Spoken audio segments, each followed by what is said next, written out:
Hello' everyone, আজি তোমালোকলৈ লৈ আহিছোঁ ভাৰতৰ কিছুমান গুৰুত্বপূৰ্ণ তথ্য। প্ৰথম হৈছে ভাৰতৰ ৰাজধানী নতুন দিল্লী। ভাৰতৰ ৰাজ্যৰ সংখ্যা 29খন। ভাৰতৰ কেন্দ্ৰীয় শাসিত অঞ্চল 6খন। ভাৰতৰ ৰাষ্ট্ৰীয় ৰাজধানী অঞ্চল 1খন, দিল্লী।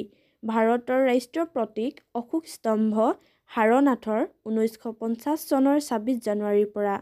ভাৰতৰ ৰাষ্ট্ৰীয় পশু ঢেকীয়াপতীয়া বাঘ 1972 চনৰ 18 নৱেম্বৰৰ পৰা। ভাৰতৰ ৰাষ্ট্ৰীয় জলচৰ প্ৰাণী ডলফিন। ভাৰতৰ ৰাষ্ট্ৰীয় ফুল পদুম। ভাৰতৰ ৰাষ্ট্ৰীয় চৰাই ময়ূৰ বা মৰা 1963 চনৰ 31 জানুৱাৰীৰ পৰা। ভাৰতৰ ৰাষ্ট্ৰীয় বৃক্ষ বটগছ।